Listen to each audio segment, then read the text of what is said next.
So in this video, I want to walk you through a couple tips and tricks to create a time-lapse video. So creating a time-lapse video can be a lot of fun if you're out shooting a sunrise, a sunset, or maybe a super beautiful cloudy day or storm day, and you want to really capture the movement of the clouds or the sky or something in your view. So this works great, especially if you have maybe a second camera. So if you're out shooting and you want to set this up on your tripod and just let it run for an amount of time. So it can be a lot of fun. So for this example, I shot this was at sunset, and these thick clouds were moving really fast. And I set up my camera to shoot at an interval mode. And I shot 97 images. I'm not quite sure why I stopped at 97, but that's what I did. So as I go through these images, you'll see the clouds changing throughout. And so what I need to do now is make sure that these images are synced as far as editing, and then I need to convert them to make a time-lapse video. This is really a pretty easy technique, so let's get started with how to get started. So first is how to set up the shot. So what you want to do is you'll have your camera on a tripod, and you want to make sure you set up your scene and you take some initial shots for your exposure. So I had done a lot of shots before at various exposures and various settings, and then came up with my final composition and image. So you want to get everything set up for your shot.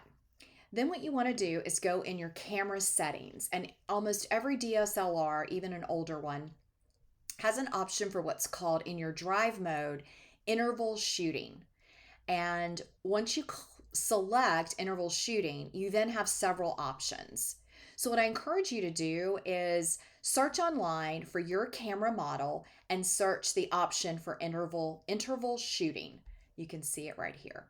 I'm sure there'll be a video or instructions that will walk you through doing it in your camera.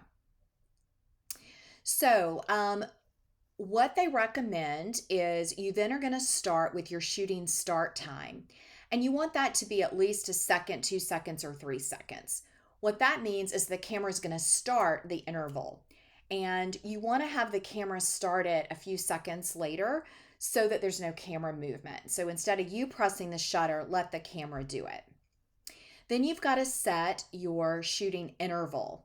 And so 3 seconds is a nice one, but you can also do longer. So if your clouds are moving really fast, you may want to do a 3 second, 5 second, 10 second. If it's really slow, you might want to do a 10, 20, even a 30 second.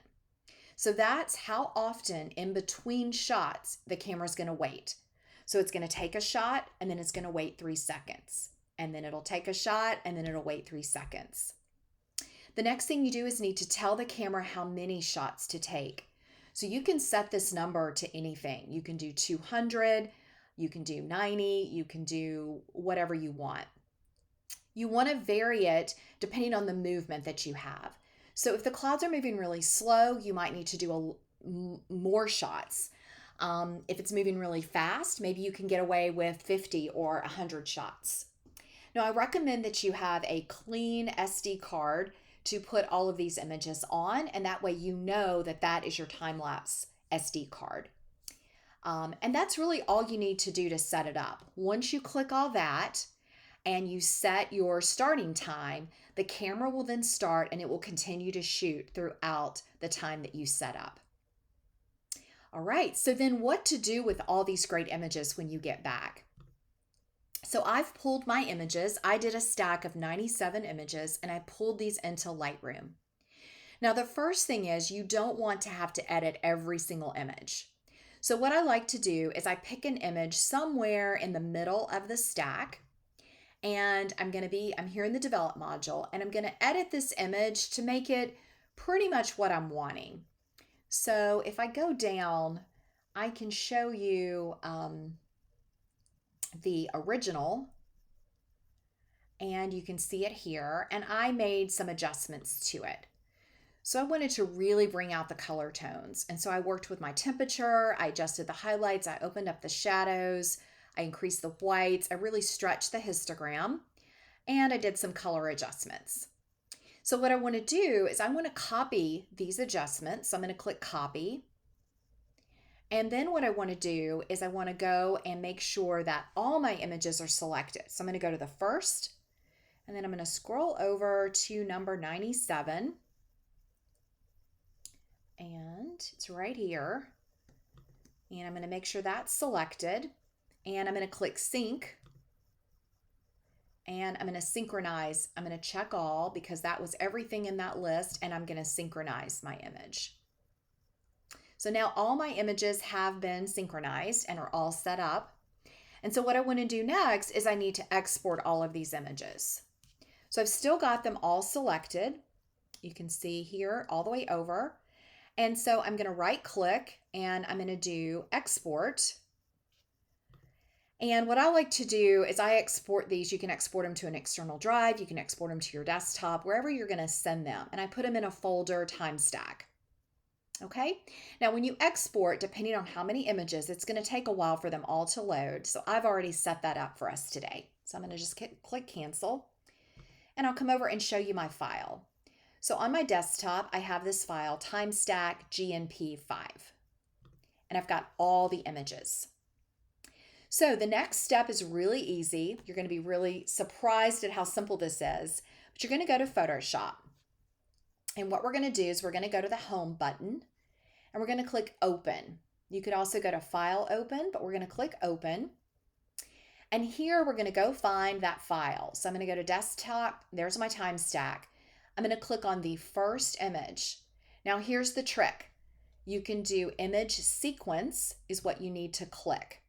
Only click the first image and click Image Sequence. This is going to tell Photoshop that you have a sequence of images all the way down to the last one in the file, and it's going to load them as a video. So I'm going to click cancel, and I'm going to go back because I previously loaded this so that I could show you. So it's going to load really fast, and it's going to say video group, and it's got your layer here with a video. Now you should have your video dashboard here below. If not, go up to Window, and you want to make sure you open the one that says Timeline. So if you don't have your timeline open, you can come in here and you can see if I turn it off, it goes away. Go to Window and select Timeline. This is going to allow you to see your video. So I can click play. It's going to start playing my video. Now mine is really short because again, it was only 90 images and it was pretty slow. So you have a couple options here. You can actually add an audio track if you want to your video.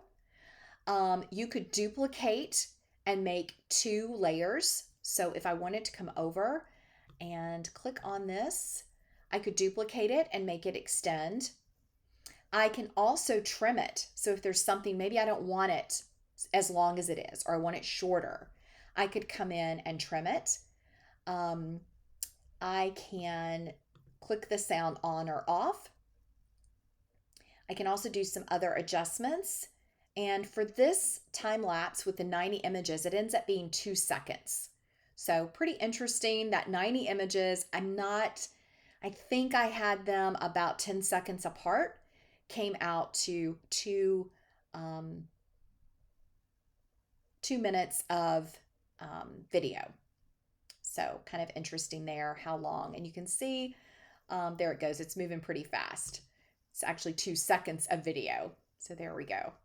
But still pretty cool, and I like that I can see the clouds moving as fast as they are. So it would have been really neat if I'd shot it. Now I can slow this down if I want. There's lots of options that you can do with your video. So you've got the options here of faster. So let's make it faster, which is pretty neat. We can also slow it down. So if I wanted it to be longer and slower, there we go.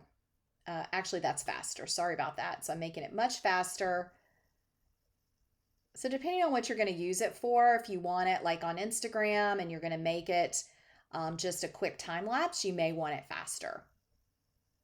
If you're going to use it for something else, you may want it to be slower. So the turtle down here is going to slow it down, and you can see it there, or you can speed it up.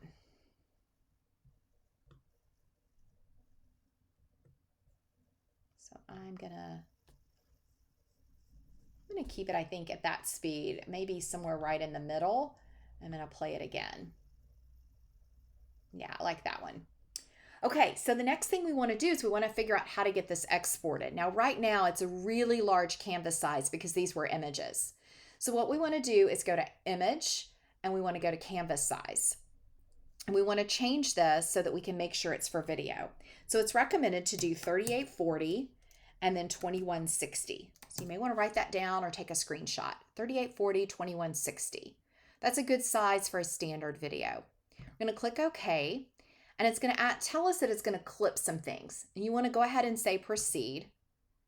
And now what we can do is on this layer, we can click Command T to transform it. This is if we got some clipping. Now, I think for this image, I don't think I had any clipping, but I'm going to go ahead and make sure that everything fits in here. And that it's all, yeah, let me click Command T again and pull this over. So, okay. So sometimes your image might, it might get cropped some. So you can just come in and adjust it if it does. So just wanted to make sure you knew that. But we did need to make the image smaller so that we can, yeah, and now it's not moving. So let me go back in my history. All right, so what we want to do is we've got this large. We want to go to our layer. So that's where I made a mistake. We want to go to our video layer and we want to do image size. Go to image canvas size and we want to adjust it. So again, we're going to do 3840 and 2160. We're going to click OK. It's going to say proceed and there we go. So let me play it again. Yeah, it's still there and I want to make it back to where the speed was. See how that's moving along. I'm not liking that speed very much. So it somehow changed that. Let's see if I can get it to move the way I want it. So you have to play, you have to kind of tinker with it just a little bit to get it exactly the way you want it. And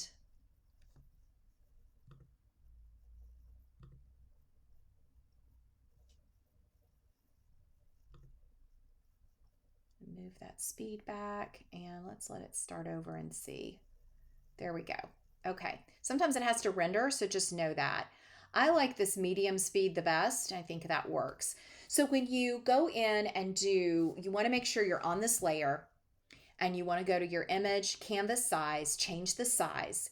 And then if for some reason it crops your image, you can do Command T and you can adjust your image. So it did not crop mine, but it might crop yours. So just know that that is an option. All right, so when you're ready to export, you're going to go up to File, and you're going to do Export, but you want to do Render Video. So be sure you click Render Video, and then when it pops up, you can title it. So I'm going to do this Glacier National Park Time-lapse Sunset, and I can select the folder where I want it to go, and then you have several formats. So you can do the H.264 will be your standard that you're going to want to use for anything that you're going to put maybe on social media or something like that. You can also do a QuickTime if you want it in a QuickTime movie format. But typically you're just going to do this H.264. You want to do it as high quality. You've already got your size set and you've got your frames per second. So you've got all of those ready. There's really nothing else that you need to change on here. So typically I would just leave everything as it is, and then you're going to render. And then it's going to process and it's going to export this as your video. And then you've got a video just like what you're able to watch here of your time lapse. So I hope that you'll play around with capturing time lapses as well as then processing them. They're a lot of fun. And as you can see, once you go through the steps once, it's really easy to do. You're really just using Photoshop to get all those images combined, and you don't have to do a lot else with your video once it's complete. So enjoy. If you have questions, please email or reach out anytime. I'll be glad to try to answer or point you in the right direction.